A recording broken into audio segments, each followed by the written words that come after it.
Good time zone, Arrakis. We have patch notes for 1.1.0.17, which includes some changes that they talked about in the message from the creative director on the PvE and PvP updates we went through with Cheeks a couple of days ago, so I wanted to go over these and get this out as soon as possible. It says, features and changes, Deep Desert.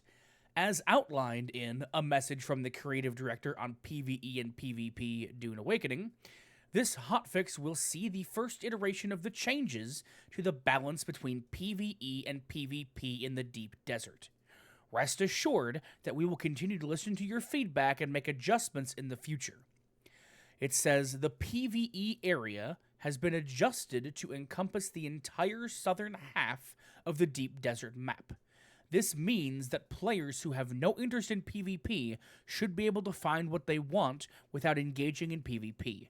Imperial testing stations, caves, and so forth found in this area are thus now PvE. Control points and shipwrecks, however, will continue to be PvP throughout the entire map, which means you will find localized pockets of PvP within the PvE section still, similar to how shipwrecks are PvP in Haga Basin. To retain the risk versus reward setup for the Deep Desert, the density of resources increases the further north you go. This includes high-density clusters of valuable resources. The largest spice fields will also spawn in the north. The majority of control points will exist in the northern part, and as part of these changes, we have made some balancing adjustments in the Deep Desert. The lower half of the Deep Desert now offers PvE loot that is balanced towards shared loot and PvE activities. You may find better loot in the more dangerous PvP area located further north on the map. In the PvE area, for example, each player gets their own loot and can expect to receive one schematic. In the PvP area, loot is distributed on a first-come, first-served basis with higher quantities of everything. Players can expect to find 2 to 6 schematics there, which are among the rarest. Plasteel plates can only be found in the PvP zones. The amount of active medium spice fields has been reduced from 8 to 5.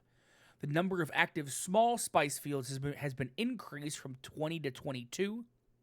The spawn rate of titanium and stradinium had been reduced to the PvE areas so that large quantities only spawn in the far-out PvP areas.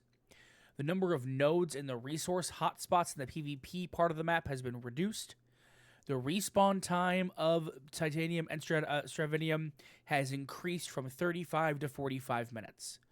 Some Imperial testing stations are still in the PvP region, and players who want all schematics available each week will want to visit both the PvP and PvE Imperial testing stations.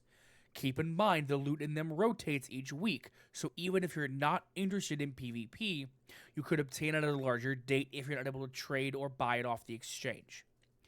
There's updates to vehicles that they talked about. We have begun work on the outline changes to the Scout Ornithopters.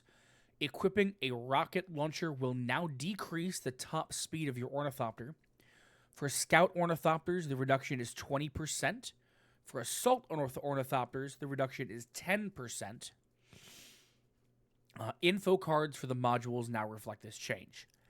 Exiting Ornithopters midair will now cause them to drop straight down instead of gliding away. This should decrease the chance you will lose your Ornithopter upon disconnecting from the game or by exiting by accident of your Ornithopter midair. Yes, we've seen the videos. Known issue. There is an edge case, and if your vehicle ends up in quicksand, you might not be able to interact with it if you are in the quicksand. The workaround is to try to get on top of the vehicle to interact with it. This will be fixed in the very next patch. Visiting. We've removed the restrictions when visiting other sieges. Before this change, players had their home sieges and could visit other sieges in their world but couldn't claim land. Now, any player can go to any siege in their world and claim land wherever they want. Technical instability. Increased game stability. Latest NVIDIA driver was added to the GPU driver check at game launch, which is good. We have introduced player reporting, which allows players to now report other players' messages from the text chat or report players from the inspect menu on players. A couple of fixes in here. Technical instability. As a continuous effort, we have closed several exploit vulnerabilities. Good. Fixed an issue where a specific type of network issue could cause players to be stuck in an infinite loading screen. That's fun. Fixed an issue where some players could experience a client freeze when traveling between deep desert servers. Also fun. Combat. Fixed an issue where players performing a melee attack could get obstructed by corpses lying on the ground. Interesting.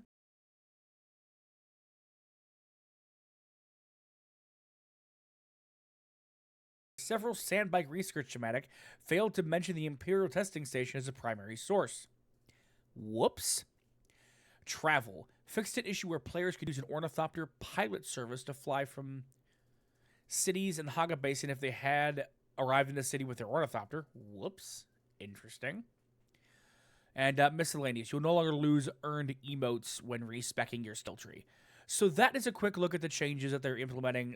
This PvE and PvE stuff from the Deep Desert is interesting. I think that the PvE community will be a little upset with the way that some of it is implemented, but I think it's a good compromise on what they wanted to achieve with the Deep Desert and what players are looking for. But as I said, they'll continue to iterate on it. Now, guys, if you like these type of updates for Dune Awakening and you like this type of content, please make sure to hit the like and subscribe button. That's a free way to support what we do. Come check us out at Senshudo.tv and over on Twitch /Senshudo as well. As always, I love y'all very much. Be kind, choose joy, show love, and I'll see you next time.